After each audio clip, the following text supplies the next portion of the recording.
Čau visiem! Šoreiz būs stāsts nekāds. Taisīšu rekuperātoru ar savām rokām.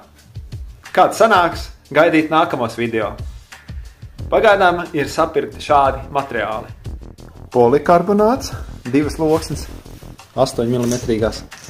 Ekstrudētais puķiks rāmim.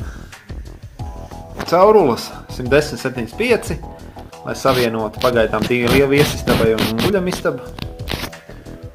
Un vate, lai nosiltinātu trubas. Nu, ja jūs gribat redzēt, kāds sanāca mans rekuperators, gaidam nākamos video. Ja jums patīk šāda veida saturs, liekam laiks, abonējam manu kanālu un tiešām gaidam nākamos video. Atā palīdze arī ir uzdevuma augstumos.